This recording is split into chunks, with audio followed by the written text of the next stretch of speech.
Jorge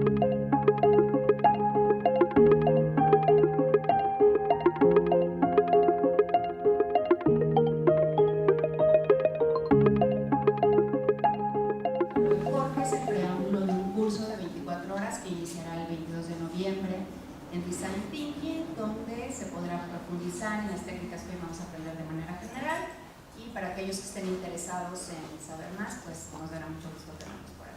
Y bienvenido, Jorge. Gracias. Gracias, Norma, gracias a la universidad por esta invitación y bienvenidos, buenas tardes a todos. ¿Cómo están? ¿Bien? ¿Están animados o no? Sí. Muy bien, pues bueno, vamos a intentar hacer esto de una forma completamente descontraída, no acartonada, ¿verdad? En realidad la idea es presentar una metodología que tiene como fin generar valor de uso y valor económico de forma simultánea.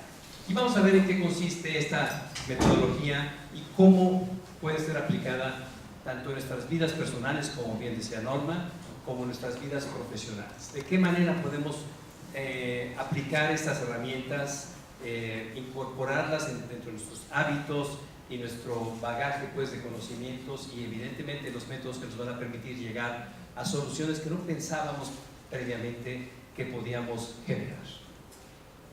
Inicio con esta frase de Shakespeare que comprime, de alguna forma sintetiza muy bien lo que es esta presentación. Sabemos qué somos, pero no sabemos en qué podemos convertirnos.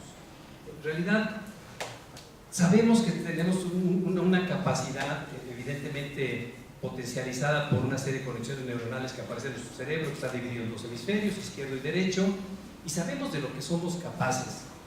Sabemos que podemos ser excelentes economistas, financieros, publicistas, ingenieros, arquitectos, pero no sabemos en qué podemos convertirnos, porque la realidad es que todas estas posibilidades de conexión neuronal que les he comentado no están explotadas al 100%, ni fíjense que fuese al 100%, están mínimamente explotadas. Esta metodología tiene como fin justamente el poder entender cómo funcionan estas conexiones entre ambos hemisferios y practicarlas de manera que las incorporemos, como decía previamente, dentro de nuestros hábitos, habilidades de intelecto, de pensamiento y lógica intelectual. Sin ánimo de entrar en definiciones ni nada, esta es la única definición que va a haber, se los prometo, es para explicar en qué consiste la innovación a través del Design Thinking. Y básicamente son tres objetivos. Primero, desafiar nuestras creencias personales. Todos tenemos creencias personales. Cuando estas creencias personales se hacen más grandes porque se comparten y las personas para quien estamos colaborando, con quien estamos contribuyendo, asumen esta misma percepción, se convierte en una creencia compartida.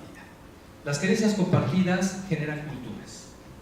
Y como saben, la cultura se come en la estrategia de una organización, de desayuno, y a la innovación de lunch. O sea, la cultura manda en cualquier tipo de organización.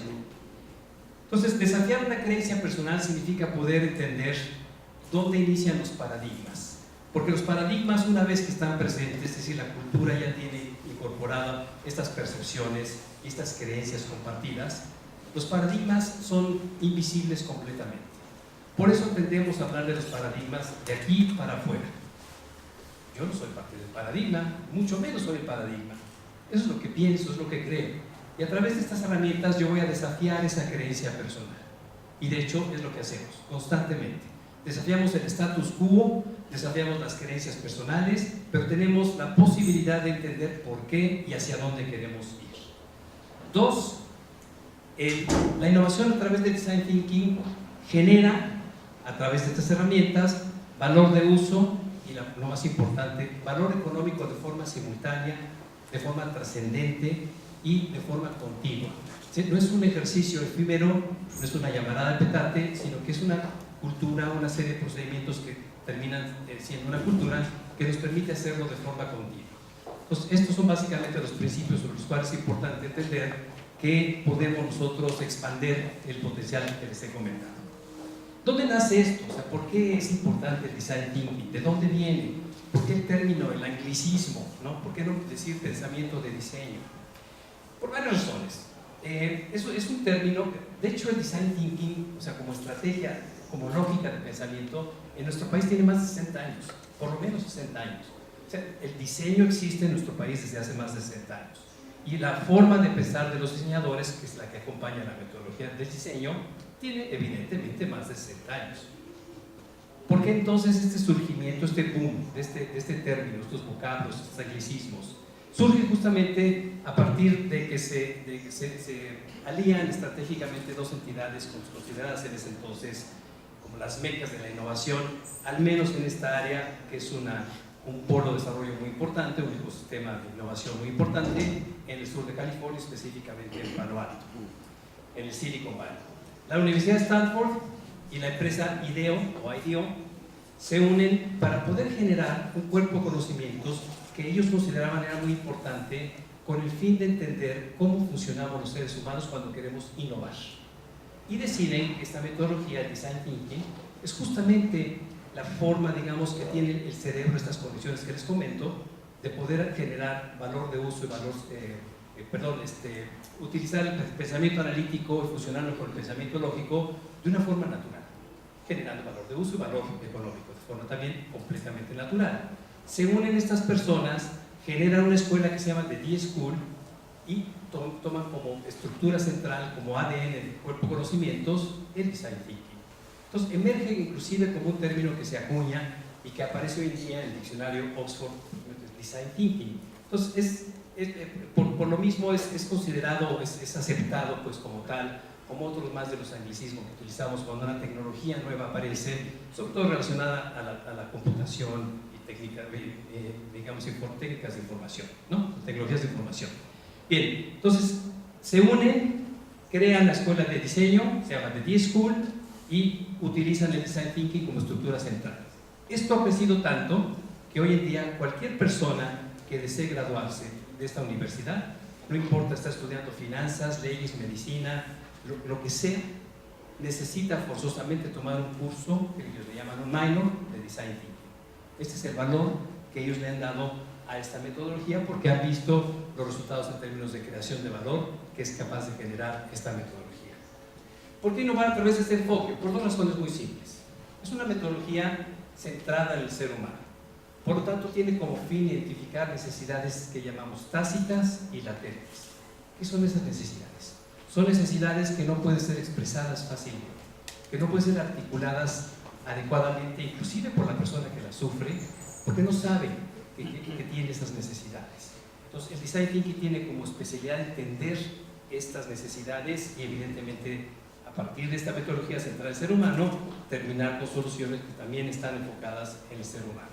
La segunda razón es porque no se requiere ser diseñador, no se requiere ser ingeniero, no se requiere ser publicista, mercadólogo o alguien de las llamadas disciplinas creativas para ser un design thinker, para crear valor, para ser un innovador.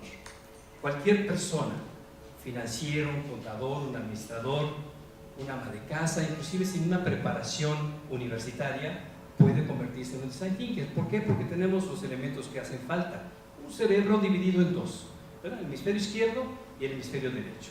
Y la posibilidad de unir el pensamiento analítico al pensamiento creativo. Entonces, todo lo que se requiere y por lo tanto, en ese sentido, cualquier persona puede ser un innovador, un creador de valor, un design thinker. La innovación la vamos a definir en términos muy generales como nuevas formas de crear valor. Valor de uso, valor económico, valor tecnológico, valor social. Nuevas formas de crear valor. Pero aquí surge entonces la siguiente pregunta: ¿qué es valor? Veamos una pequeña gráfica que hizo una empresa llamada J.W. de Chicago en el 2015, en la cual ellos investigaron en qué invierten las empresas, las organizaciones en general, incluyendo organizaciones del sector educativo, cuando hablan de innovación. Y se investigaron a un gran número de empresas en Norteamérica, incluyendo México, evidentemente, en donde empresas como Bimbo, como Cemex o como el TEC de Monterrey fueron investigadas y les preguntaban: cuando hablas de innovación y cuando gastas en innovación, ¿en qué inviertes? Y se descubrió lo siguiente: la gran mayoría de las empresas invierten en lo que llaman producto como atributos o producto como sistemas o familias de productos.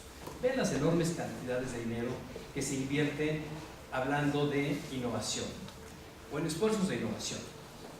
No obstante, y aquí está lo interesante de este estudio, el retorno de la inversión y la creación de valor no se da en términos proporcionales a la inversión que se hizo en esos mismos rubros. Veamos, por ejemplo, lo que termina generando o creando creación de valor el producto o los productos, mientras que rubros como modelos de negocio cuya inversión es muy baja, el retorno de la inversión es exageradamente desproporcionado y evidentemente creación de valor es lo mismo. Redes de valor, que vamos a ver en qué consiste un poquito más adelante, y experiencias del consumidor, como posibilidades evidentemente de crear valor de una forma insospechada, inclusive por el más optimista de los innovadores de estas organizaciones. Y repito, son organizaciones de todo tipo, no son solamente empresas manufactureras o empresas de servicios, sino son organizaciones de cualquier índole, de cualquier tamaño. Y justamente es aquí donde nos cuestionamos nosotros qué es lo que tenemos que hacer cuando hablamos de innovación y cómo podemos utilizar Design Thinking. La respuesta sería, ¿dejamos de invertir en producto, Jorge? No, claro que no, pero sí podemos entender que son 10 caras de la innovación, que si utilizamos algunas de ellas en cualquier producto, incluyendo productos académicos, por ejemplo un diplomado, un curso de algún tipo, de una panadería evidentemente, un pan, un servicio, una experiencia, un modelo de negocio, tiene mucho que ver con la utilización de al menos 4 o 5 de estas 10 caras de la innovación, con el fin de minimizar los riesgos inherentes a la innovación y de maximizar evidentemente el resultado que queremos que sea exitoso. ¿Por qué surge esto? Pues por una razón muy simple, porque en México tenemos una estrategia o una lógica para hacer los negocios muy peculiar. Básicamente es como sigue. Tengo una idea, se me ocurre una idea, y como soy yo, ¿verdad? Jorge Gómez Abrams, pues debe ser buena idea, ¿no? A mí no se me ocurren malas ideas, son buenas. Entonces, pero para no dejarlo así, digamos, a ver si a la buena de Dios, le pregunto y lo valido con las famosas 3 Fs: Family, Friends and Fools. Y los 3 me dicen, es genial tu idea, Jorge, efectivamente. Esa idea que tienes de hacer tortillas de amaranto está genial, adelante con ella. Entonces, fabrico mis tortillas de amaranto, ¿no? Ahí están mis tortillas de amaranto. Y después, ya que están fabricadas, pues salgo a venderlas y le ruego a Dios, a la Virgen y a todos los santos que por favor se vendan. La Virgen y todos los santos me dicen, pues no, es que no hiciste tu tarea, Jorgito, entonces ¿cómo quieres que se vendan las tortillas de amaranto? Así no funcionan las cosas. Esto termina siendo como la mayoría de los productos que se generan, por ejemplo, en saltos mexicanos o en universidades o simplemente por empresarios jóvenes, termina formando parte de la estadística del 93% de empresas o de servicios, o productos que fracasan antes del primer año. Y esto tiene que ver con esa lógica tradicional, porque muchos de estos productos terminan siendo una solución en busca de un problema. Nunca entendieron la necesidad. La lógica del Design Thinking nos dice algo diferente. La estrategia de valor que a través del Design Thinking nos dice, lo primero que tengo que hacer es entender la necesidad y saber qué es lo que la gente allá afuera percibe de valor. No lo que yo percibo de valor, sino lo que la gente allá afuera, mis futuros clientes, perciben de valor. Después genero valor a partir de los insights que obtuve de esta investigación que hice, de esta identificación de valor. Y por último, ahora sí, entrego la idea en forma de productos relevantes, en forma de servicios significativos, diferenciados, únicos, o en forma de modelos de negocio altamente rentables, de experiencias memorables. Entonces ahora sí, tengo una razón para la cual esta evolución de la necesidad al insight, esto percibir valor, generar valor y entregar valor de acuerdo a una lógica que no es habitual en el ámbito de los negocios en nuestro país. Vamos entonces a entrar directamente en estas 6 ideas para la creación de valor a partir del Design Thinking. Veamos esto. La primera tiene que ver con algo que mucha gente se pregunta: ¿qué tiene que ver esto con la innovación?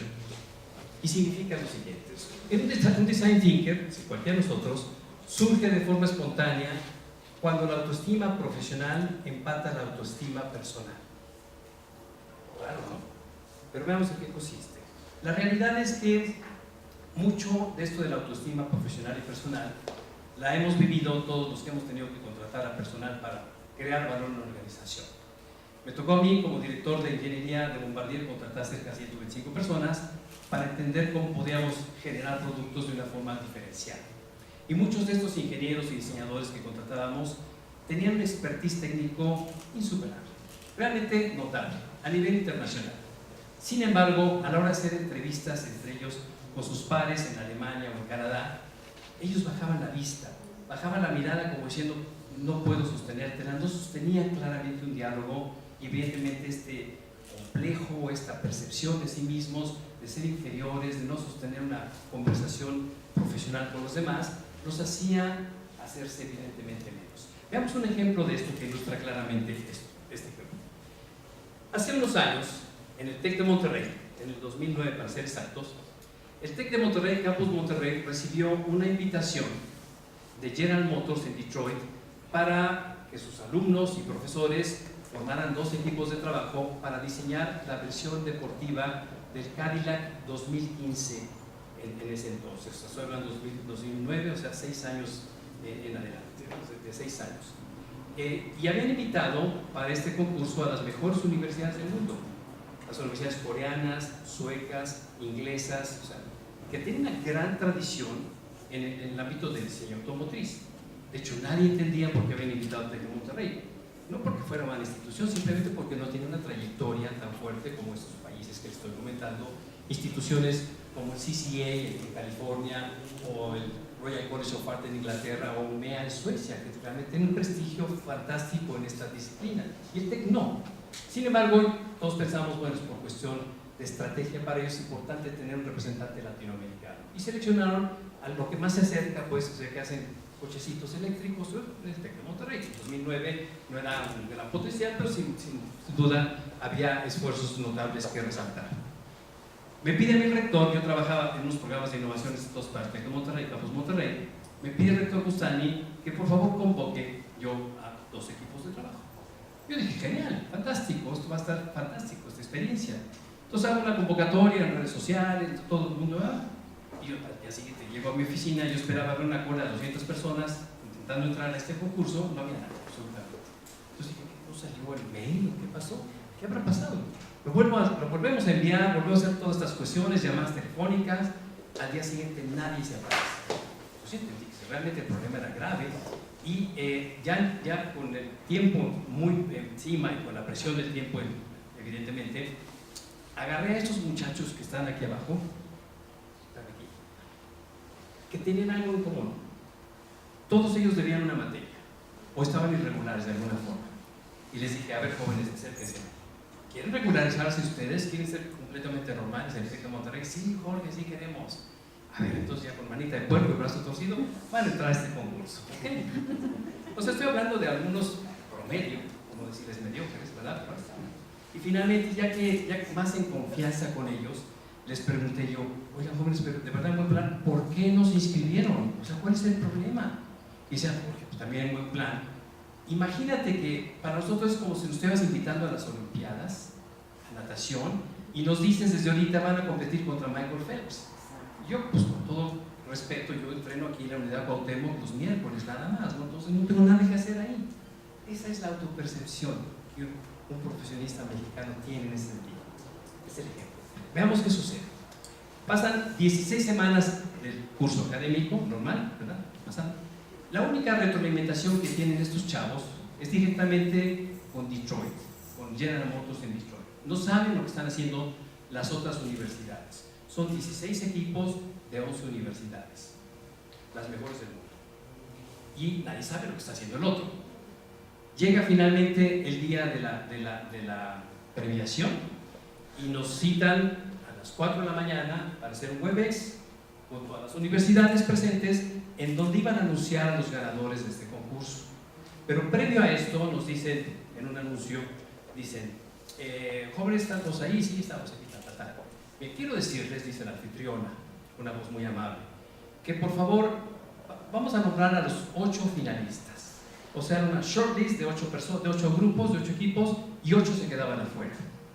Pero les quiero decir que a los 8 que se quedan afuera, de verdad ninguno se sienta mal, por favor, porque los resultados que hemos obtenido son mucho mejores de lo que el más optimista de nosotros esperaba.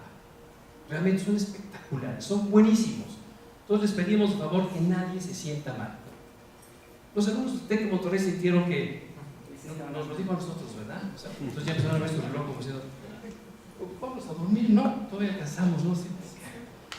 Vamos a ver quién ganó, ¿no? Bueno, ya total nos quedamos. Efectivamente pasa el octavo lugar, séptimo lugar.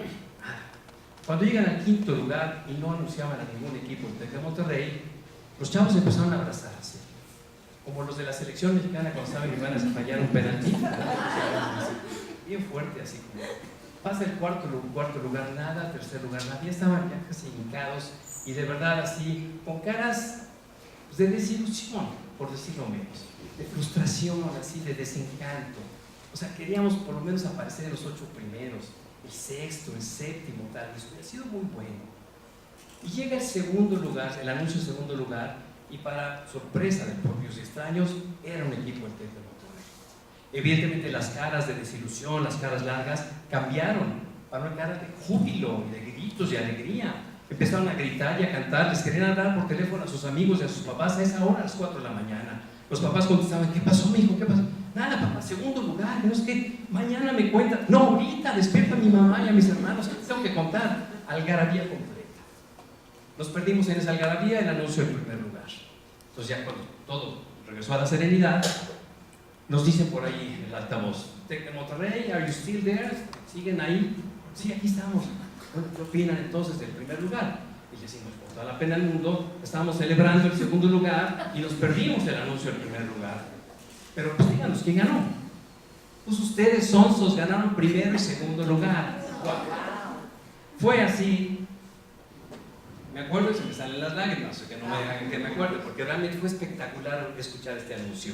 Los chavos que estaban ahí fueron premiados, evidentemente, en este júbilo colectivo. Se hicieron muchas cosas muy interesantes, se comprobaron varios principios que tienen que ver no solamente con la autoestima profesional, sino con el trabajo, digamos, lo que hace la inteligencia colectiva versus la inteligencia emocional y la inteligencia intelectual, digamos, el IQ famoso, ¿no? Se comprobaron muchos de estos principios de una forma fantástica. Todos ellos eran 16 personas en 2 equipos, 8 y 8. Todos ellos se fueron enseguida, o sea, estoy hablando del día siguiente, les fueron ofrecidas becas de estudios de posgrado en Alemania, en Canadá, en Estados Unidos. Bueno, el TEC de Monterrey quería: no se me vayan, yo les doy beca de lo que quieran, maestría, doctorado, todo, por favor, porque nos querían tener ahí, ¿no? Como símbolo de, pues ganaron el concurso más importante en la industria automotriz del mundo. Es como medalla de oro en natación, algo que no sabíamos que éramos buenos. Y esto, digamos, ahora sí que el peor de ellos, muchos de ellos se contrataron allá, o sea, siguen estando trabajando en el extranjero, otros se quedaron en México, afortunadamente. El que más mal le fue, estando en Monterrey, se vino a México y hoy tienen una oficina en un penthouse en Paseo de la Reforma. O sea, les va de maravilla. Lo más importante para ustedes es: cambiaron su percepción de autoestima profesional. Nadie dudaba que la autoestima personal es grande. Basta ver los muros de Facebook de cada uno de nosotros, ¿no? Somos exitosos, estamos en el aeropuerto y en el mejor restaurante y no sé qué, súper exitoso. Yo veo los muros de mis amigos y digo: qué envidia, todos son mega exitosos, ¿no? Pero cuando entra el terreno de la imagen o la percepción profesional, la autoestima profesional, no necesariamente empata esta autoestima personal. Segundo punto: un design thinker surge de forma espontánea cuando conectamos el switch de visitante de forma voluntaria. ¿Qué quiere decir eso? Si nosotros vamos a Europa, a Asia, a otro país, inclusive otra ciudad, vemos cosas que los locales no ven. En otras palabras, hay un switch de visitante que se conecta, se pone on and off, y en este caso es on. Lo mismo sucede cuando un extranjero viene a México y ve cosas que nosotros ya no vemos. Ve cosas buenas y cosas malas, ve de todo, pero ve cosas diferentes. Y esto sucede, y si nosotros fuésemos capaces de conectar voluntariamente el switch de visitante, veríamos cosas que normalmente no vemos. Veamos un ejemplo de esto. Hace algunos años, esta empresa que les hablaba, que cofundó la D-School junto con Stanford, que se llama IDEO, era una empresa, hasta este momento, en los 80s, 85, 86, una empresa de diseño. Y Oral-B, la empresa que hace cepillos de dientes, les comisionó diseñar un cepillo de dientes para niños. Digan ustedes, si yo ahorita les preguntara cómo diseñarían un cepillo de dientes para niños, ¿cómo lo harían? Más chiquito, ¿verdad? Lo mismo, pero más chiquito. Colores brillantes, personajes de moda, ¿verdad? Sí, las suelas tal vez más suavecitas. Fue exactamente el mismo enfoque que tomó IDEO para diseñar su cepillo de dientes. Curiosamente, en esa misma época, era 25, 26 de noviembre, y se celebraba el Día de Acción de Gracias en los Estados Unidos. Se juntaron a cenar los hermanos Kelly, que son fundadores de la empresa IDEO, con su hermana, estaban cenando todos, la hermana de Timmy, los hermanos. Por favor, acompaña al pequeño Timmy, que es la persona que aparece aquí en la pantalla, a cepillarse los dientes y a meterse a la cama porque ya es hora de que se vaya a dormir. Perfecto. Uno de ellos, Tom, que lo acompaña a lavarse los dientes en la cama. Y el niño, feliz de la vida, que su tío famoso, porque era famoso, lo acompañe, le quiere mostrar su destreza y su habilidad para cepillarse los dientes.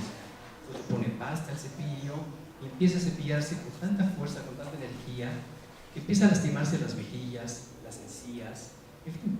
Y evidentemente se da cuenta Tom Kelly que la cuestión psicomotriz del niño no tiene nada que ver con la del adulto, que de hecho no sabían y no entendían nada de cómo los niños se cepillaban los dientes. Asumieron muchas cosas y esas assumptions, esas presunciones, estaban equivocadas. Para el proyecto entonces y le pide a todo el equipo de trabajo que suspendan las actividades, ¿verdad? Para investigar, les dice a todos, quiero que investiguen, todo el equipo completo, cómo se cepillan los dientes los niños en esta nación, desde tal, 2 semanas completas observando a niños de 5 a 12 años de edad, para entender, para aprender de ellos, para observar, entrevistar, para aprender de ellos. Y evidentemente eso marcó el parteaguas más importante para IDEO, que en ese momento entendió la importancia de los estudios etnográficos, de la observación cualitativa, del análisis de este tipo de cosas para poder entender a las personas como tales, en sus contextos reales. Como a mí me gusta poner ejemplos mexicanos, les quiero comentar que es un tren que funciona en la ciudad de Minneapolis, Minnesota. Y funciona muy bien. De hecho, es el tren más rentable de toda la Unión Americana. Es decir, el sistema de operación del tren es el que más dinero gana en Minneapolis, Minnesota, una ciudad de 1,5 millones de habitantes. Que en ese entonces tenía solamente uno. Estoy hablando del 2001, posiblemente, del año 2000. Bien, les platico la historia de este tren que muy poca gente sabe que es un tren 100% diseñado con ingeniería, con diseñadores, con intelecto mexicano y 100% manufacturado en nuestro país. Es un tren mexicano, todo, hasta la última tuerca. Y funciona en Estados Unidos. O sea, el pato tirando las escopetas. Pero veamos qué es lo que sucedió en esto. Había en esta licitación que se hizo, había requisitos extremadamente difíciles de cumplir. Cualquier empresa en sus cabales hubiera rechazado este proyecto. Número 1, el tren tiene que estar listo, el diseño tiene que estar listo en solamente 9 meses, cuando el estándar de la industria ferroviaria es de 1,5 años a 2 años. O sea, lo más corto cuando el tiempo es 1 año y medio. Número 2, tenían un prototipo a los 15 meses. Número 2, el tren tenía que resistir un factor de choque de 2G, sin afán de querer ser ingenieros ni nada. 2G es mi peso 2 veces, o sea, 2 veces mi peso por la gravedad. Imagínense un tren que pesa 40 toneladas, más otro vagón, más 40, a 55 kilómetros por hora, multiplicado esto, digamos 2 veces, tiene que chocar contra un muro de contención y ningún pasajero tiene que salir lastimado. Ese es el factor que están pidiendo. En ese entonces, en el año 2000 también, el tren de mayor seguridad de todo el mundo, un tren austriaco, resistía 1.5. Yo hablando con el ingeniero responsable de esto en Austria, me decía, ¿para qué quieren 2G? O sea, evidentemente no sirve para nada. De hecho, 1.5 es sobrando, es exagerado, es solamente mayor peso y ustedes tienen que gastar más en esto y en otro y tal. No acepten esto.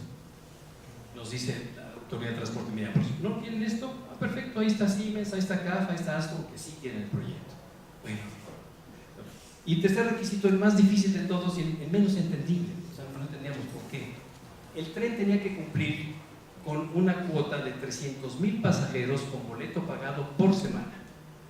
Pues, espérame, eso, nosotros nada más lo vamos a diseñar y a fabricar, no lo vamos a operar.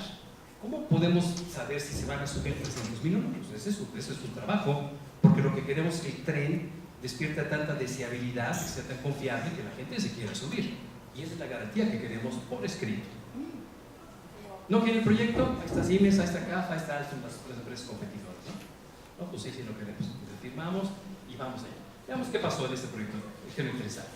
Como teníamos que entender cómo la gente pensaba, cuál era su experiencia de viaje en el transporte público en Minneapolis, por primero que hace sujetarse de un tubo. Es el pasamanos. El más usual es el pasamanos que viene del piso a techo y es vertical, entonces la gente agarra y se sujeta más o menos a una altura de 1,90 m por ahí. Lo que sucede es algo bien interesante. Si tú te sujetas del tubo y está calientito, lo sueltas inmediatamente y buscas un lugar frío. No encuentras lugar frío, te vas balanceando en el camino, pero no te agarras, porque si te agarras parece ser que subiste sano y vas a bajar enfermo de cáncer, de sida y de todo, ¿no? Por alguna razón extraña. La gente no se sujeta a los pasamanos si está calientito. Otro insight interesante. Luego vamos a ver qué sucede con los insights. Tercer insight que cambió, estoy hablando de insights que transformaron la fisonomía del tren y el entendimiento y comportamiento de la gente. Tercer insight, en todo Estados Unidos, Minneapolis no es de excepción, está prohibido comer y beber dentro del transporte público. Y la verdad es que tienen razón las autoridades, porque si checan ustedes, por ejemplo, este chofer que estaba aquí comiendo una pizza y aquí está su café o lo que sea, en un tope, en una curva, en un frenón, se le puede caer el café y realmente sí se derraman los instrumentos y los puede dañar. O sea, tienen razón. Pero todo el mundo come y todo el mundo bebe, principalmente el conductor, en el transporte público. ¿Qué vas a hacer con una cuestión cultural de este tamaño? Es imposible, no hay reglamento, no hay policías suficientes para que metan a la cárcel a todos los que comen y beben en el transporte público. Entonces, es un insight bien interesante para ver qué hacíamos. Bien, empieza el desarrollo del proyecto, diseñamos las consolas, ¿verdad? Por primera vez hicimos, esta es una herramienta de design thinking, prototipos rápidos. Teníamos que tener todo esto en 9 meses. Prototipos rápidos significa hacerlos en cartón, con masking tape, con fotocopias, con cosas así, digamos, sobre la marcha un poquito. Ahí está el masking tape puesto se llama la palanca del hombre muerto. Ahí están los tubos de cartón. Vimos que le quedara bien a una persona que medía 2 metros, a una que midiera unos 50, que tuviera alcance para todo. Y entonces hicimos este prototipo rápido para poder validar muchos de los principios que sabíamos que tenían que ser validados. Este es el director del proyecto, John Prosper se llama, una persona que mide casi 2 metros, y cuando el prototipo estaba ya con una capa de poliuretano, que es esta que aparecía aquí, él vino a revisarlo y estaba feliz, porque dice, mira qué bien, ya parece como que es de veras. Él estaba acostumbrado a firmar planos bidimensionales y en este caso tenía un prototipo que se parecía mucho al objeto final. Y a propósito le pusimos a esta persona en unos recovequitos que había aquí atrás de la consola, había unos huequitos ahí, cuya justificación era para poner las hojas de conducción, las hojas de dirección del conductor, que significa, son las hojas que te dicen en qué estaciones abres las puertas del lado izquierdo y en qué estaciones del lado derecho.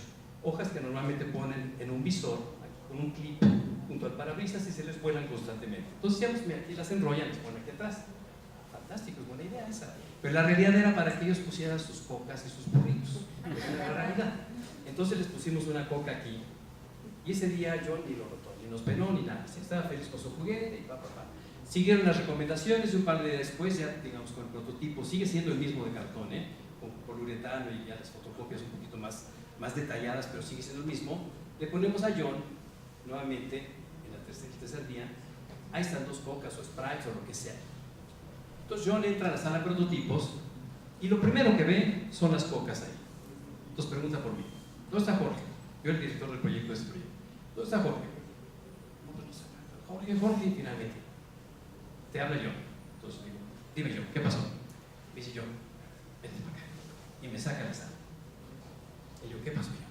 Y dice, ¿te fijaste que tus famosos huequitos para las hojas del conductor sirven para poner refrescos y burritos? No, yo no. O sea, no pasa nada. Déjame decirle a la gente que los quiten. Es que ahí están. Ahorita les digo que lo quiten, no pasa nada. No, por eso te saqué de la sala. No quiero que nadie se entere, dice yo. Esto es un secreto entre tú y yo. Lo vamos a dejar así como está. Porque la gente va a poner ahí sus Coca-Colas y sus burritos.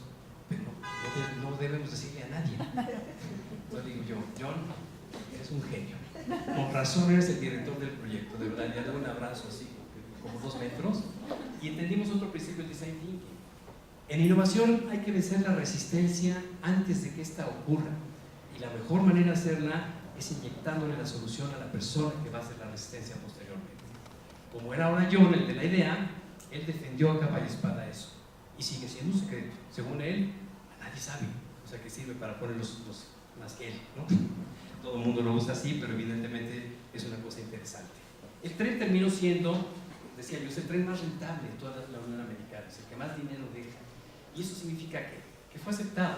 El tren, en menos de 6 meses, tenía 1.5 millones de pasajeros por semana. Se los pidió 300,000. Quintuplicó en menos de 6 meses la cantidad que ellos pedían. Porque por primera vez los pasajeros de un tren público pues veían como que pensaban en mí, así como, mira, como que me parece que alguien pensó en nosotros de alguna forma, parece que es nuestro, o sea, de alguna manera lo siento como parte de esta ciudad, como parte de mi entorno, y me entendieron finalmente. Entonces la gente lo aceptó y sigue siendo de esa forma. Pero ¿cuáles eran las soluciones? Ahí viene ahorita. El tren cumplía con muchas cosas como estas, ¿no? O sea, la gente se puede subir en silla de ruedas, con carriola, racks de bicicletas diseñados por estudiantes mexicanos, estudiantes mexicanos. Y están estos patentados, tiene un sistema de cantilever fantástico que permite bajar y subir la bici muy fácilmente, casi sin molestias para los pasajeros. Y aquí está una de las cosas, aquí está el tubo perdón.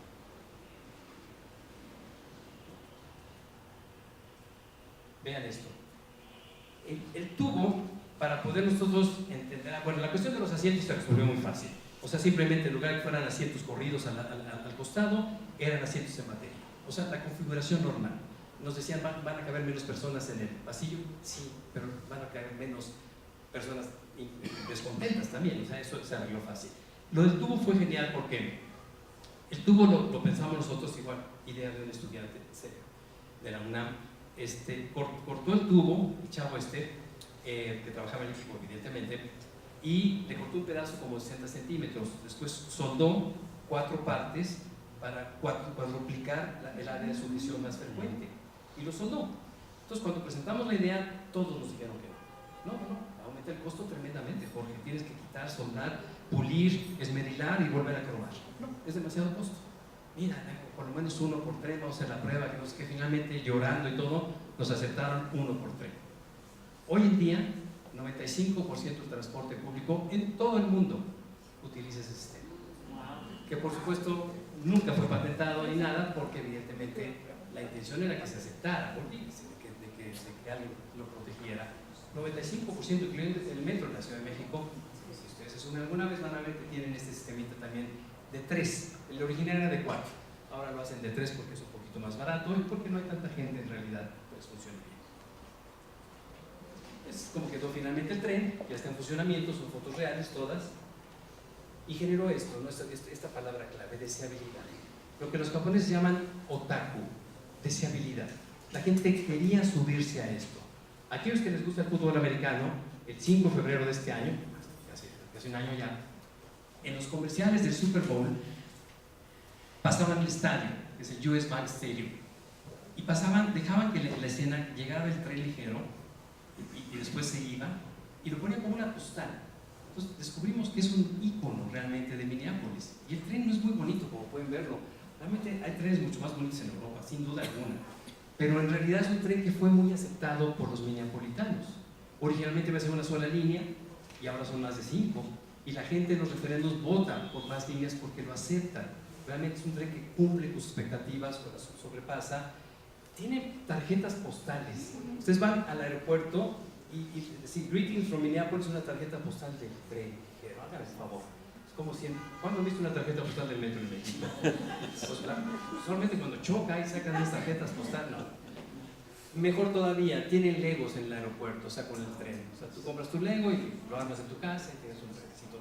¿Qué quiere decir eso en resumen? Que la gente adora su producto. O sea, lo adoptaron.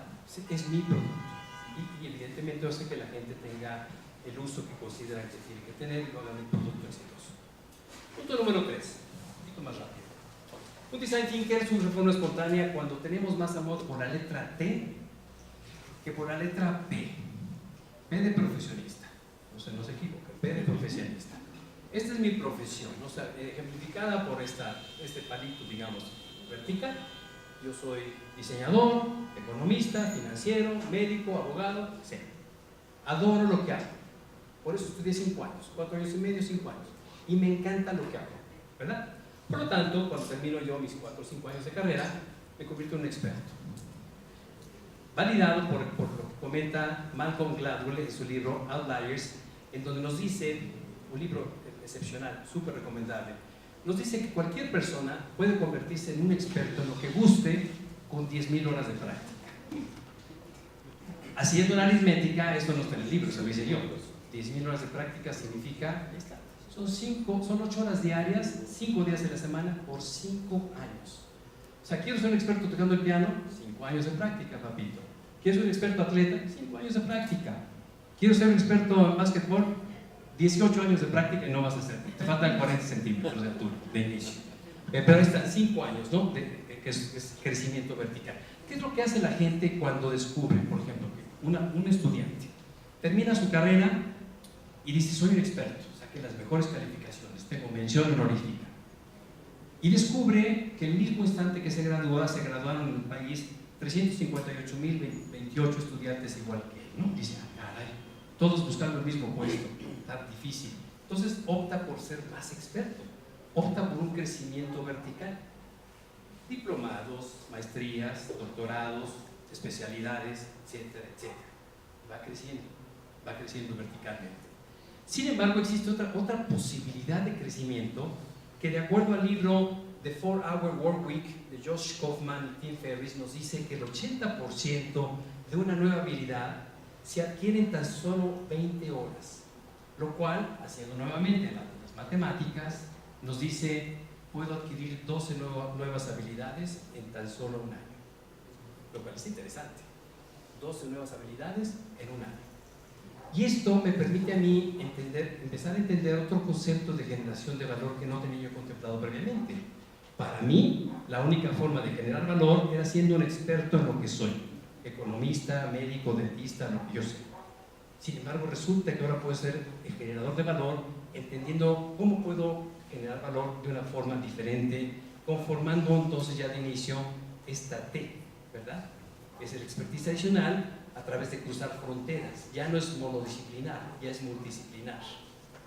Y de esta forma me entiendo yo como mi profesión, más posiblemente factores económicos que redondean mi conocimiento, más factores humanos, tecnológicos, comienzan a generar valor. Me comienzo a perfilar como un experto generador de valor más allá de mi profesión misma, entendiendo en dónde puedo yo generar valor. Y yo dibujo la T como yo quiera. Puedo hacer el palito de la T vertical más chiquito si quiero, y este más largo, o viceversa. Este lo puedo acortar y este lo puedo alargar porque adoro lo que hago, porque me encanta, porque soy apasionado de ser lo que soy. Al final de cuentas, mi profesión, más la innovación, más los negocios, me permiten a mí comenzar a decir, soy un design thinker. Es generación de valor cruzando fronteras disciplinarias. Cuarto punto, un design thinker surge de forma espontánea. Este es de los más importantes, si no es que el más importante. Cuando superamos el síndrome de lo sé todo sobre mi cliente. Y esto involucra a todo el mundo. Clientes internos o clientes externos. Clientes de una universidad, que pueden ser catedráticos, alumnos, staff. Clientes de una empresa manufacturera de servicios, que puede ser evidentemente personas, sus customers, ¿verdad? O clientes de cualquier, como un paciente, por ejemplo, de un dentista. Veamos este ejemplo, es conocido. Esta es la vista normal de un dentista en el trabajo, ¿verdad? Bueno, ojalá que esta fuera la vista. Normalmente las chavas, si está ahí, trae el cachete hinchado, el rímel corrido, y aparte está a punto de ser torturada, ¿verdad? Por un sonido que no es nada agradable, un aroma clínico, y evidentemente cosas así que no son tan agradables por la asociación que existe de dolor, etc. Entonces viene con la cara de asustada. Esta es la vista normal del dentista en el trabajo. Y esta es la vista del paciente. El paciente ve una luz que, por más que nos dicen no hace daño, o sea, sí deslumbra, ¿verdad? Ve plafones que no tienen ningún interés allá arriba, están los plafones, ¿qué estoy haciendo aquí? Y ve la cara de un ogro que está a punto de torturar, ¿verdad? Y el ogro es insensible al dolor, todos los días, evidentemente no es su intención, bueno, pues está a punto de actuar sobre el paciente. La pregunta sería ahí, ¿qué tanta empatía hay en nuestro trabajo cotidiano? En una plática semejante que hicimos en Monterrey hace unos meses, la Asociación de Dentistas, o un grupo de dentistas, no puedo llamar Asociación de Dentistas, se juntó y dijeron, después de esta conversación, vamos a crear un movimiento. Y así, en Monterrey se llama Thinking Outside the Mouth. Así como Think Outside the Box, es Think Outside the Mouth, ¿no? Entonces decidieron poner en práctica algunos de los principios del Design Thinking. ¿Qué hicieron? Por ejemplo, entrevistaron a sus pacientes. Les preguntaron qué les gustaba, qué no, qué les pidieron fotos de sus familias, y entonces ya tenían ahí fotos, les preguntaban qué música les gustaba, etc. La siguiente vez que fue un paciente a su clínica, ya habían cambiado los plafones por pantallas planas. O sea, había 2 o 3 pantallas planas, y cuando entraba el paciente ponían la música que le gustaba. Resulta que la pastoral, la sexta sinfonía de Beethoven estaba puesta ahí, y de repente sentaba el paciente en la silla y veía las imágenes de sus hijos corriendo con el perro y las vacaciones y la moto. Era genial. Dice, bueno, qué bueno. Aparte había cambiado los aromas de ser clínicos, los aromas que son difíciles, por aromas que hoy en día es muy sencillo poder, digamos, proponer, ¿no? Más de otro tipo, o sea, más asociativos con experiencias positivas. Y entonces tuvieron un éxito fantástico, porque son cosas que cuestan muy poco y que al cliente le significan todo.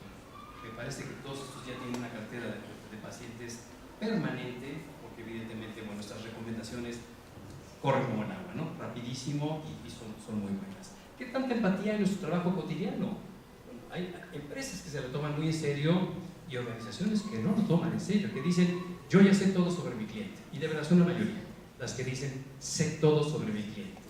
Toyota dijo, no lo sé. Toyota, cuando diseñó su camioneta Siena, se convirtió en el minivan líder de ventas en el mundo entero. Y de repente ellos empezaron a recibir noticias de las concesionarias, de las distribuidoras, que la gente devolvía sus camionetas al segundo o tercer año de haberlo comprado. Dicen, ¿por qué? Yo no sé, pero la señora que vino estaba embarazada o acaban de tener un bebé. Y dice, espérame, pues no era para eso, para lo que la compraron. Entonces ahora que tiene el bebé ya la venden. Entonces ya no entendí nada. Entonces quieren entender a fondo qué es lo que sucede en la cabeza de las personas que regresan las camionetas. Y lo que hicieron fue descubrir que la mayor parte de estas devoluciones de camionetas, o cambios o venta de la camioneta, se daba durante el embarazo de la mujer. Decidieron entonces, se preguntaban por qué, y decidieron probar por qué. Hicieron estos arneses que aparecen aquí, ¿verdad? En donde poco a poco se iban simulando los 9 meses la postura de la mujer, espalda encorvada, el vientre inflado, el busto más pesado, etc. Y inclusive, o sea, tenían que simular la forma de caminar, pero no fueron hasta ahí. Firmaron un documento en el cual eran voluntarios para poder cambiar de estados de ánimo, porque los doctores decían, no es solamente la postura física, más importante todavía son los cambios emocionales. Entonces les inyectaban hormonas a los ingenieros. Entonces no era raro ver a un ingeniero, ¿verdad?, llorando en su escritorio. Le preguntaba, ¿qué te pasa, compadre? ¿Qué hiciste? ¿Qué te pasó? Y decía, no, bonito. Entonces agarraba sus Kleenex y se iba con su arnés caminando, ¿verdad?, a la camioneta. Y entonces subía a la camioneta y veía que no había una caja para Kleenex.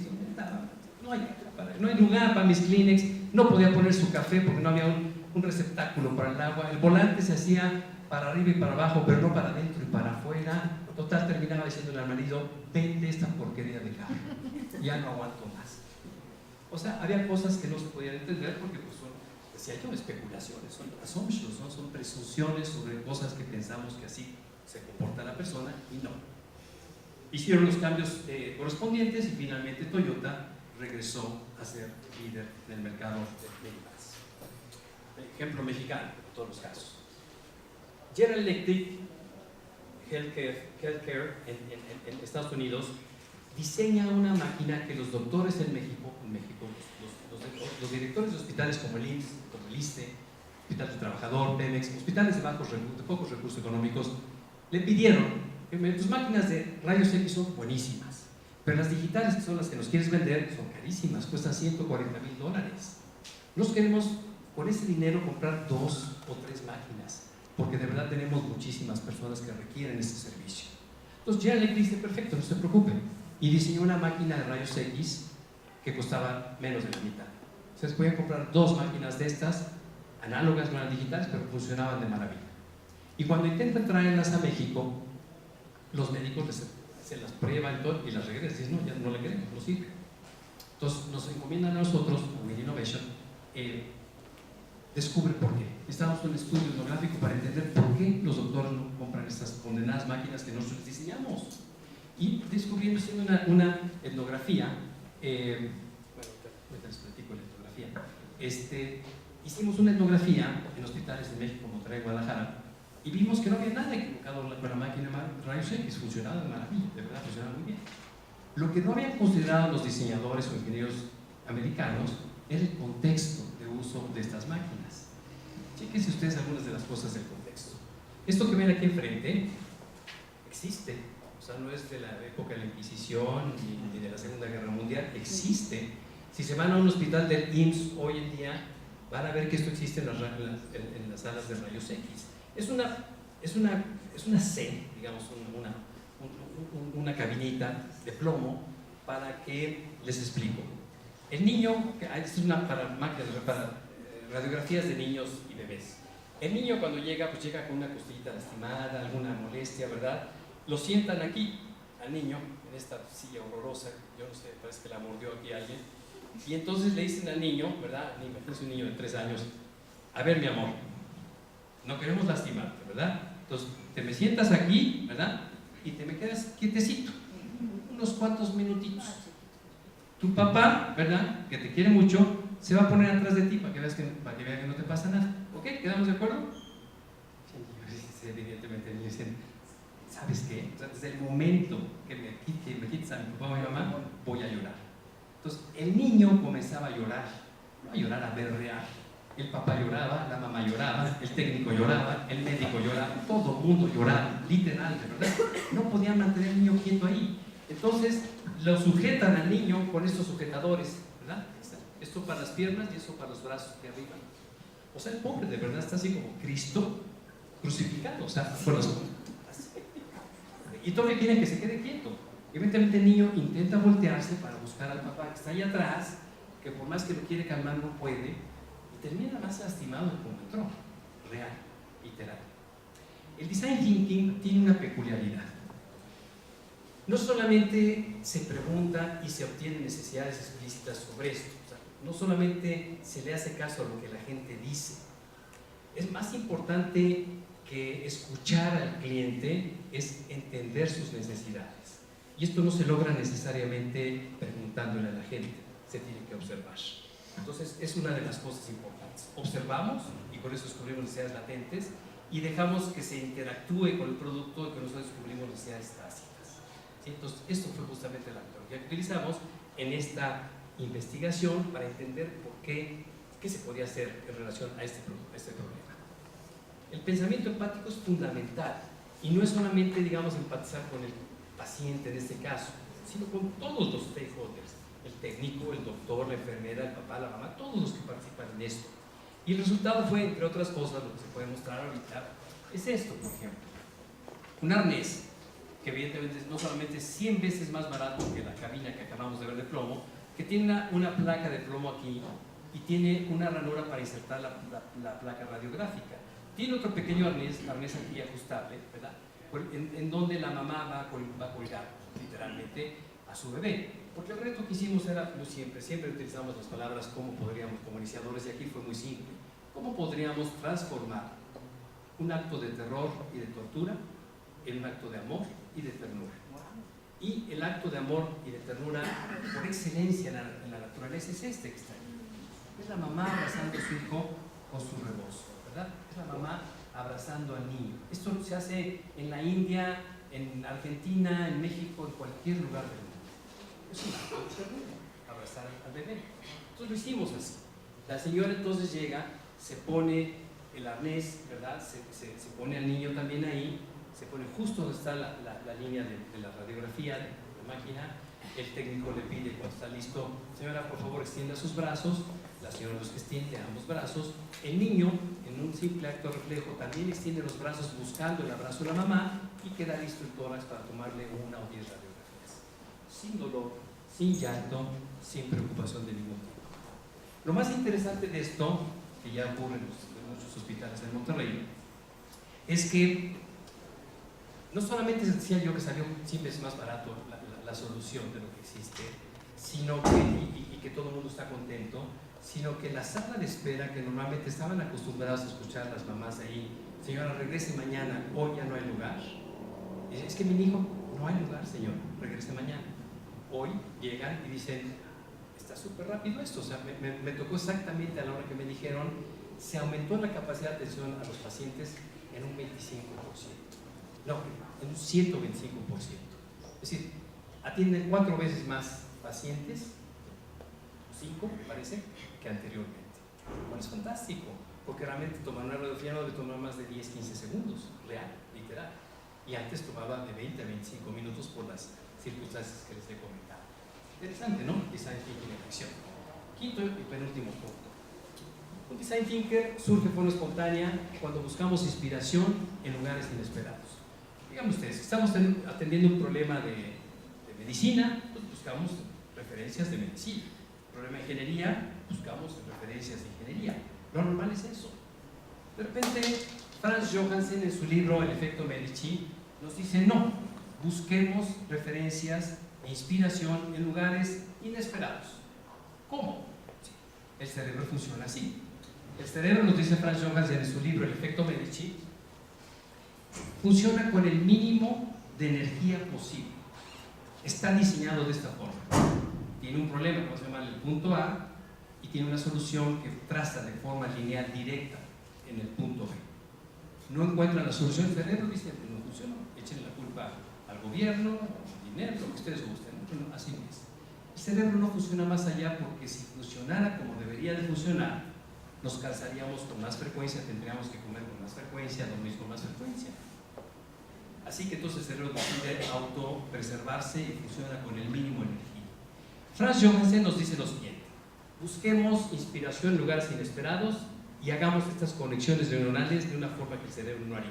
Lo vamos a forzar a que piense diferente. Ejemplo de esto.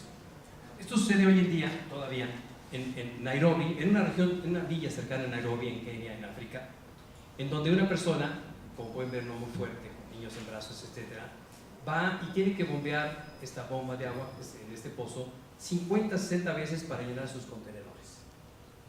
Uno del grupo de innovadores que está trabajando en este proyecto, que se llama Blue Helmet Innovators, está intentando ver la forma de facilitar esta actividad. Y cuando está justamente observando y estudiando esto, recibe un WhatsApp de su esposa, tiene unos 3-4 años, recibe un WhatsApp de su esposa que le dice: mira, aquí está nuestro hijo que te digo, nunca se sube al carrusel, siempre él es el que le da la vuelta, te lo decía, y aquí está en el recreo.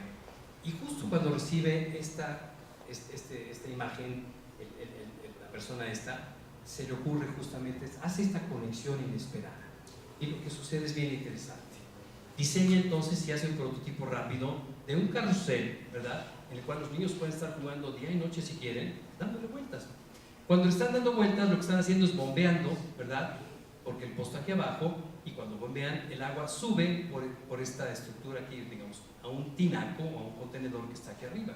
En este esquema se ve muy bien. Aquí está el agua, están dando vueltas los niños, esto bombea el agua y el agua sube a este contenedor, que tiene un flotador para evitar que se derrame el agua, ¿verdad? Entonces, cuando llega la persona que quiere llenar sus cubetas de agua, pues lo único que tiene que hacer es abrir la llave, o varias, simultáneamente, y llena 3-4 cubetas, las que pueda, las que quiera. Interesante, ¿no? Díganme ustedes, ¿se resolvió el problema o no se resolvió el problema? Dos problemas: el de recreación de los niños y los dejan jugar, y el del agua. Pero pregúntense ustedes, porque esto es otra de las cuestiones del design thinking. ¿Se resolvió el problema? ¿Qué sucede ahora con las cubetas de agua? Hay que transportarlas de regreso a la casa. Son distancias de 1 a 2 kilómetros a la villa. ¿Han transportado ustedes una cubeta de estas? Imagínense, con la cabeza. O peor todavía, con un palo atravesado de 2 cubetas a los lados, como burros literal, ¿no? O peor todavía, con las manos. 20 kilos en cada mano. Llegan con los dedos prácticamente destrozados. El design thinking tiene una peculiaridad que es sistematizar. Tiene esta cuestión del diseño o del pensamiento sistémico incorporado. Se tiene que ver por diferentes perspectivas, soluciones. Pensando así, el alcalde, que estaba feliz de la vida de haber hecho con un prototipo muy barato una solución del problema original. Dice, vamos a resolver el problema de forma completa. Y diseñan unos contenedores, unos tambos, ¿verdad?, que permiten simplemente empujar o jalar el agua. Esta vez son 300 litros. Y de una forma tan sencilla, bueno, aquí están jalándola y aquí están empujándola, se subida. Ha evolucionado tanto este pequeño contenedor que, por un lado, es muy sencillo llenarlo de agua y vaciarlo. Tiene hoy en día filtros de carbones activados para que el agua sea lo más potable posible, y tiene aparte un sistema que evita que los mosquitos se concentren en la salida del agua, evitando una enfermedad típica como el paludismo en estas comunidades. Lo más interesante de todo es que se genera desarrollo económico para la región, porque evidentemente hay personas que hacen, que manufacturan estos tambos, que manufacturan estos vamos a llamarle, bueno, son herraduras de acero inoxidable o de aluminio, y que evidentemente ahora exportan, entre comillas, a otras aldeas estos productos. De hecho, los exportan a Latinoamérica, a Centroamérica y a la India y a otros países, generando desarrollo económico para la región, lo cual es muy deseable en una región con pocos recursos económicos, ¿no? Entonces, ahora sí, el design thinking y pensamiento sistémico funcionan de una manera integrada. Fantástico. El pensamiento creativo no es más que eso, la conexión de ideas previamente desconectadas. Creatividad es llevar esas ideas a un plano de acción. E innovación sería ese plano de acción, ponerlo en un mundo real de forma tal que genere valor. ¿Recuerdan la definición de innovación? Nuevas formas de crear valor. Al final de cuentas, si creas valor, si aplicas esas ideas y esa creatividad, estás innovando. Un ejemplo rapidísimo, o ya nos tenemos que ir, ¿no? Un ejemplo rapidísimo mexicano de esto mismo. ¿Quién de ustedes conoce este producto que está aquí frente? Levante la mano. Es el problema que tiene este producto que se llama Sotol, no solamente de la marca de Chihuahua, sino Sotol en general. El Sotol es una bebida de agave, 100% mexicana, cuyo agave crece en el norte del país. El agave tequila crece en Jalisco, es el agave azul, conocido por todos. El agave del mezcal crece en el sur del país o en Tamaulipas, el agave para mezcal. El agave del Sotol crece en Coahuila, en Durango, en Chihuahua, y sale una bebida tan rica como el tequila, tan rica como el mezcal, con un sabor ligeramente diferente, pero igual de poderosa y de rica, inspiradora también. El problema con Sotol, así de Chihuahua, es que nadie los conoce, como aquí está el ejemplo. 2% de la población en México compra Sotol. Entonces nos llaman y nos dicen lo siguiente. Bueno, aquí no aparece el reto inicial. Jorge, necesitamos que rediseñen ustedes la botella y la etiqueta del Sotol. La pregunta obvia es, ¿para qué? Pues porque estamos vendiendo muy poco y no estamos posicionados y queremos posicionarnos y vender más. Entonces la pregunta obvia es, ¿y de verdad creen que con el rediseño de la botella y la etiqueta van a vender más? Ahí se paran los dueños de los socios y nos dicen, no sabemos.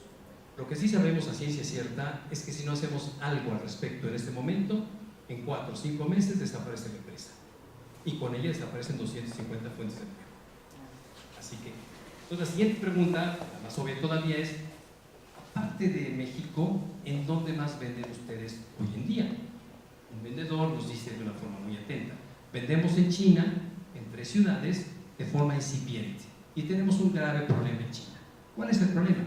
El problema es que para los chinos, cualquier bebida que tenga un maguey y que diga hecho en México, es tequila. Entonces, por más que decimos, no es tequila, es Sotol, nos dicen, está bien, no hay problema. Tráete 2 cajas de tequila Sotol. Entonces, la gente cuando pide tequila en China, no pide Sotol. Entonces, también tenemos problemas allá. No saben la diferencia. ¿Y en dónde más venden? Pues en Estados Unidos y en el sur. El sur de Arizona, sur de Nuevo México, básicamente todo, y el sur de California. Perfecto. Entonces decidimos transformar el reto en esto. ¿Cómo podríamos incrementar la participación de Sotol en los mercados asiáticos y norteamericanos, aprovechando el patrimonio cultural y los rituales asociados al tequila, así como el origen de nuestra bebida 100% de agave mexicano? Es decir, no te enfrentes frontalmente contra 2 gigantes. Uno se llama tequila y el otro se llama mezcal. Tienes la batalla perdida. Olvida, no hay presupuesto que alcance. ¿Por qué no mejor surfeas la ola que ellos ya crearon para ti en mercados extranjeros?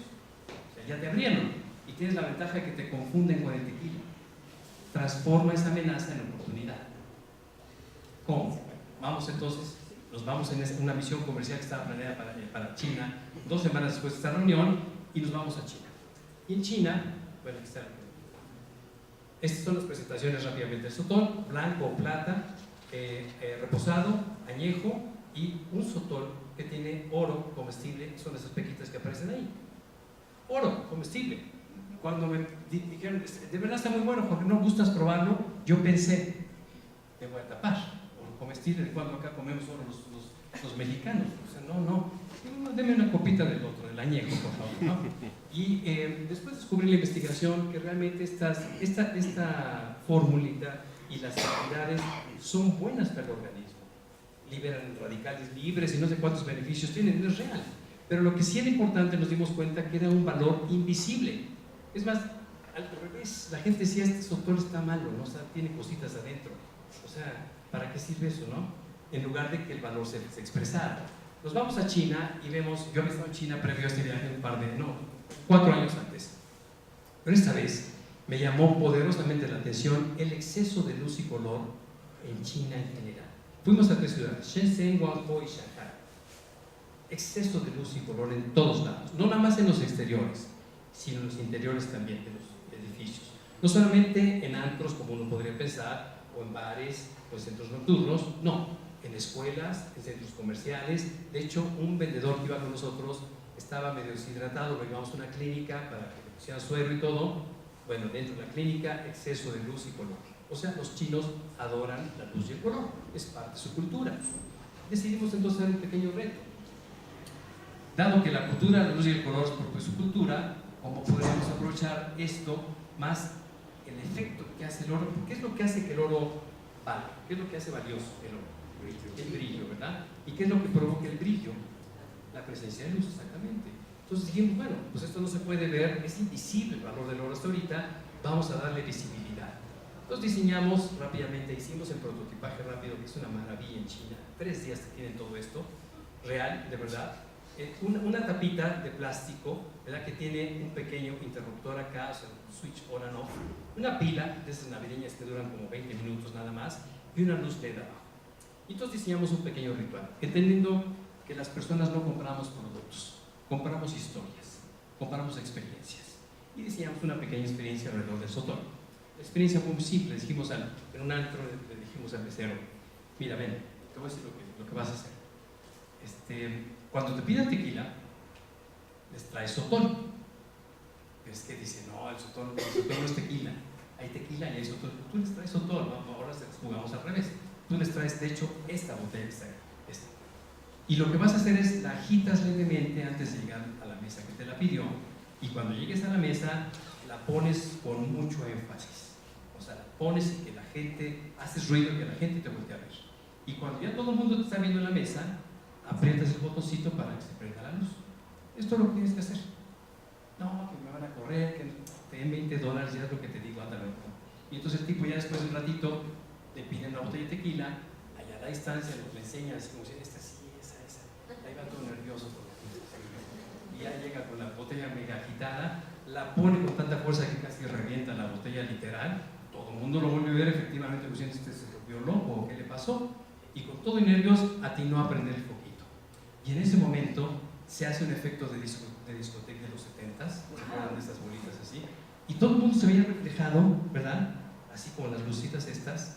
Sí, es naquísimo, yo sé, pero bueno, los chinos les encantó, de verdad, les gustó tanto que se empezaron a juntar alrededor de la mesa más y más chinitos viendo y usando cómo se veían reflejadas las luces, y empezaron a pedir la botella, y el mesero les traía esta que estaba aquí, y decía, no, yo no quiero, yo quiero esa que está ahí.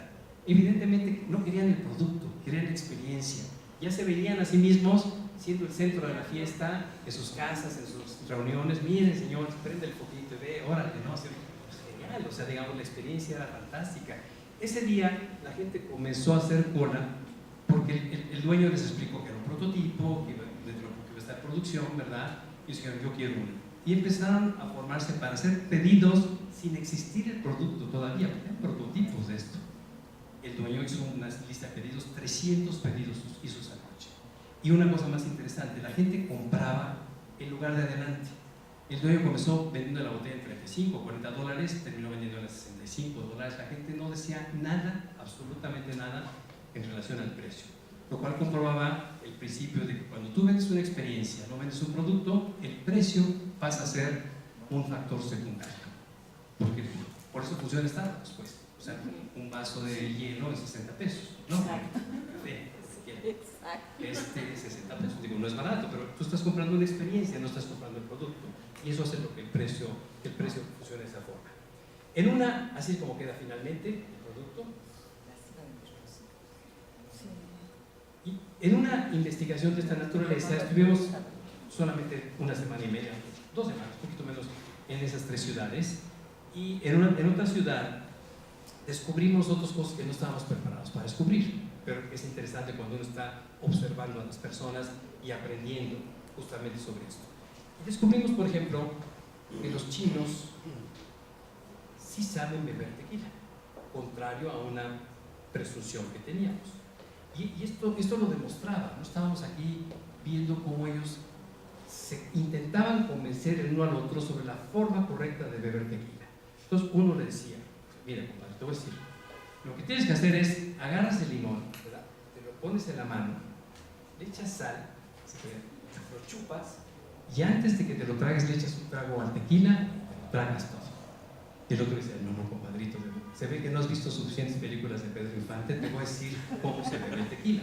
Mira, lo del limón efectivamente es importante, pero te chupas la mano, le pones sal, no es así, le pones sal, te exprimes el limón en la boca, chupas la mano y te echas el trago de tequila. Así es como se toma.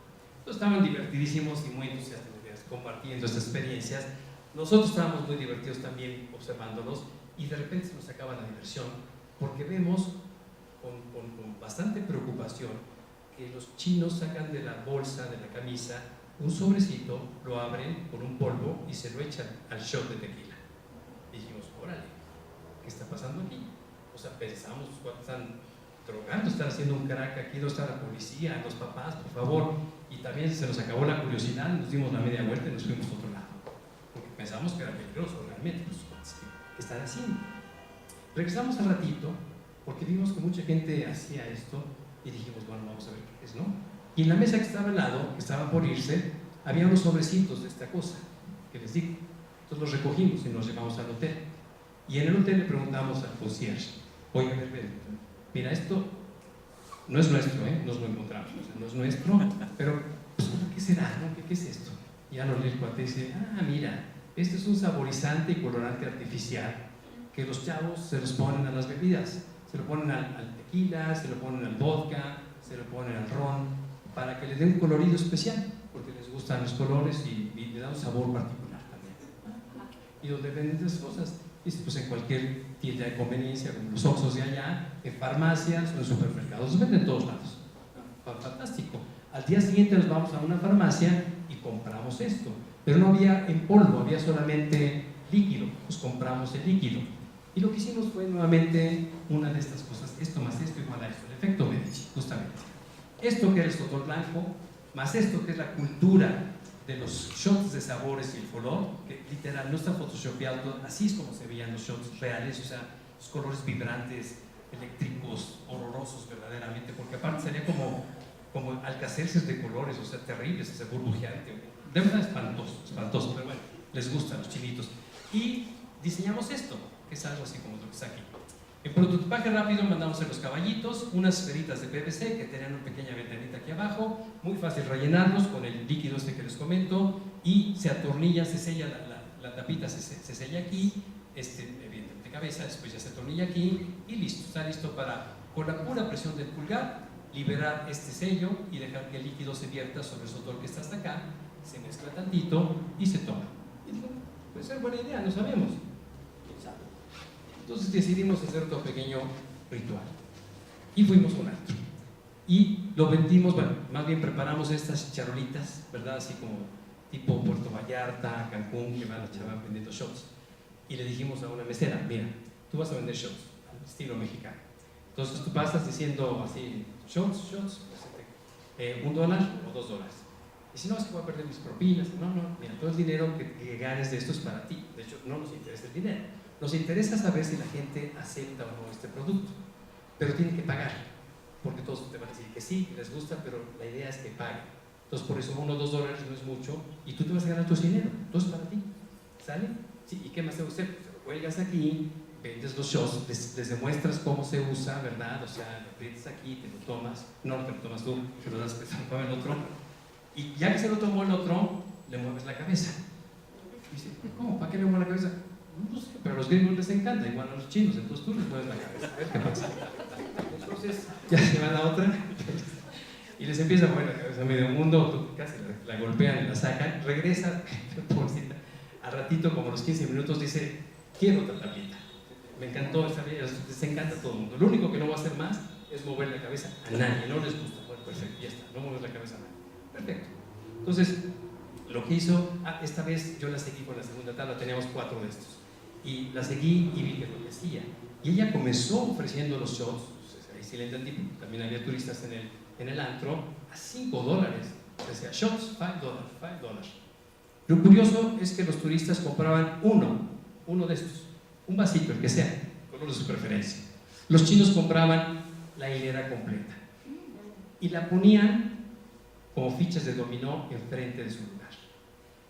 Y aparte se le quedaban viendo a todos así como diciendo, mira mi colección. O sea, entendimos que era un objeto de estatus. Era como, bueno, es como llegar con un café normal, ¿verdad? O llegas con un vaso de café de Starbucks y lo pones aunque esté vacío en la mesa como diciendo yo tomo Starbucks, ¿no? Es un objeto de estatus de alguna forma. Y lo más interesante es que la gente tomaba 1 o 2 de estos shots y el resto los guardaba. Con lo cual descubrimos que había una gran oportunidad porque era más bien algo para regalar a alguien más, no para consumir. O un souvenir. Entonces decidimos que podía ser un objeto que se vendía en tiendas. No solamente en los bares, sino en tiendas, en aeropuertos y cosas así. Si el ejemplo que les puse yo del anterior, del Sotol Hoja de Oro, representó el 300% de incremento de ventas de este tipo de bebida en una sola noche. El éxito, como decimos en México, de la noche a la mañana, que aquí pues, a los días o semanas, fue literal de la noche a la mañana. Esto que está aquí representa hasta la fecha, hoy en día, la unidad de negocio más rentable de la historia de Sotol Hacienda Chihuahua. Toda la producción completa de Sotol blanco, toda, se va a China, a 3 ciudades nada más. Y no se va más porque no tienen más agave. O sea, toda la producción completa, salvo el 2%. Uno de los dueños muy romántico dice, yo soy mexicano, sí quiero tener esto en mi país. Por lo tanto, sigo insistiendo, aunque sea poco a poco, vender Sotol en México, Sotol blanco. El resto se va todo a China y allá tienen una unidad de negocio que es la más rentable de la historia de Sotol Hacienda Chihuahua, ahí teniendo un éxito insospechado. No venden más porque, repito, no hay más agave.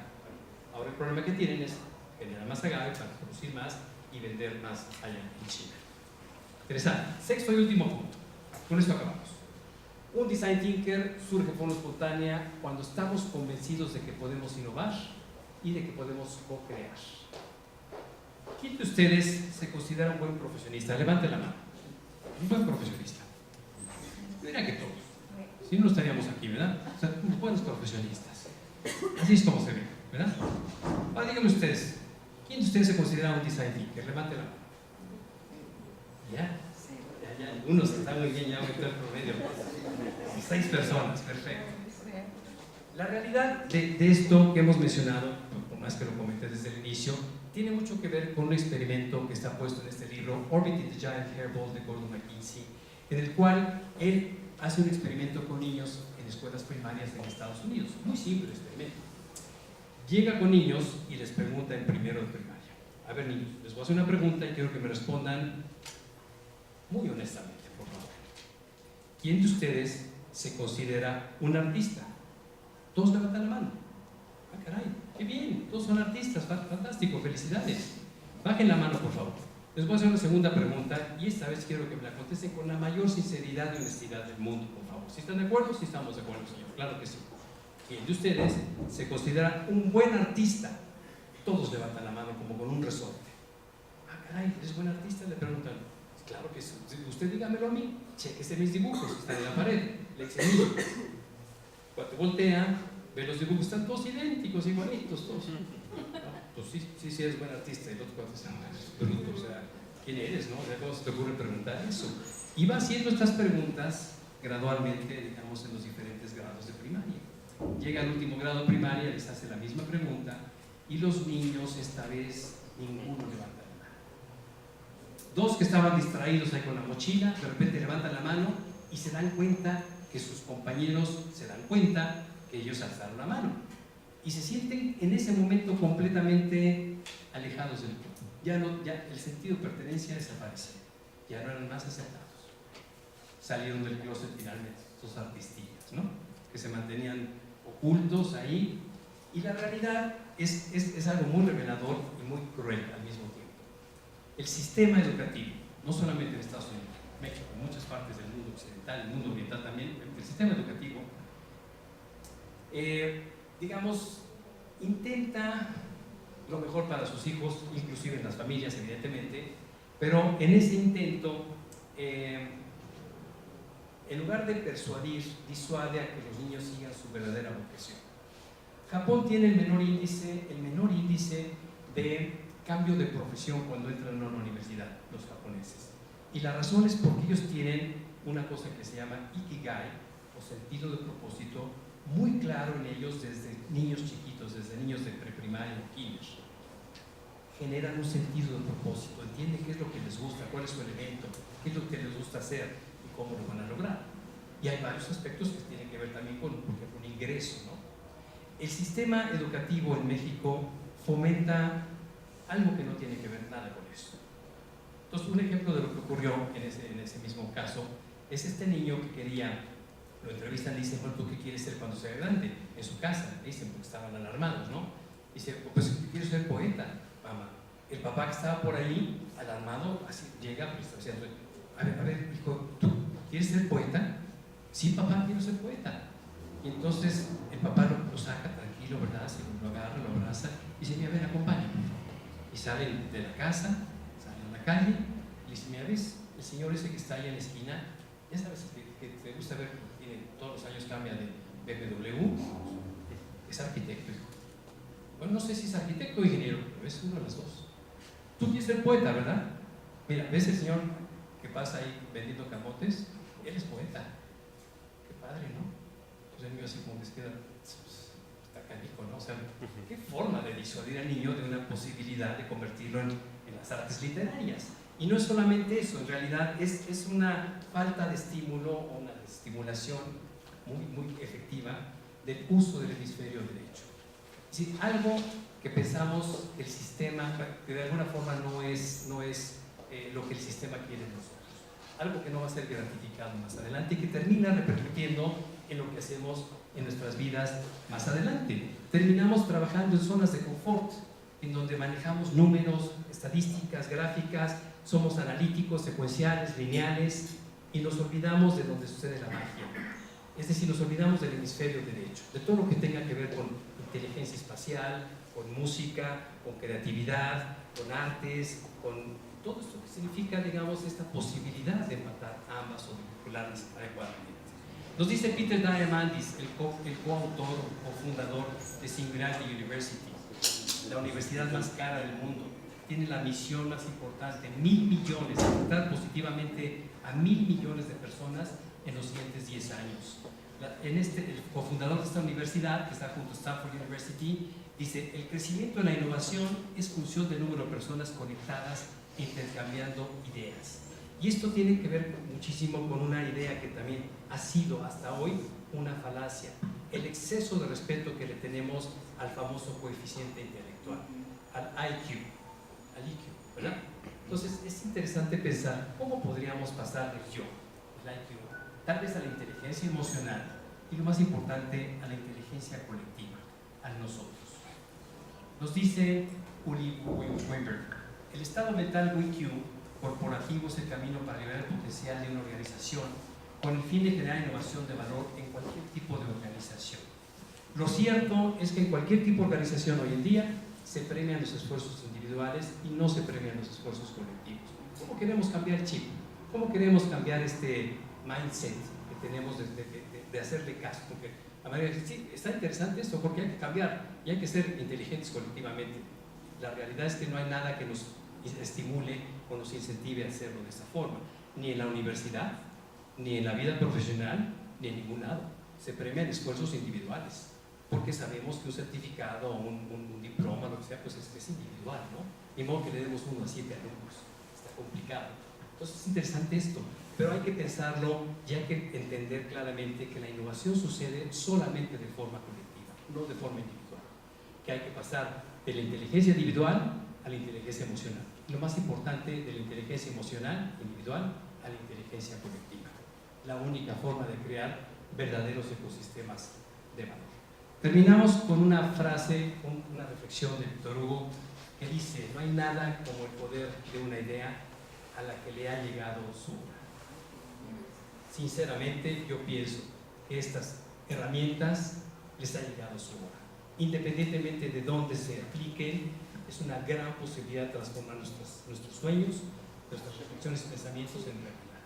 Y sucede de una forma que a veces no nos imaginamos que podría suceder, porque hay unos ejemplos nada más, pero hay cientos de ellos más de cómo se puede mejorar la calidad de vida de los seres humanos partiendo de esta metodología.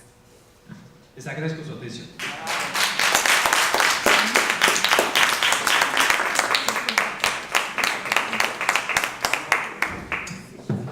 Creo que me pasé muchísimo, pero si hay preguntas, bienvenidas. O sea, estamos aquí para responderlas. ¿Qué es el perdón?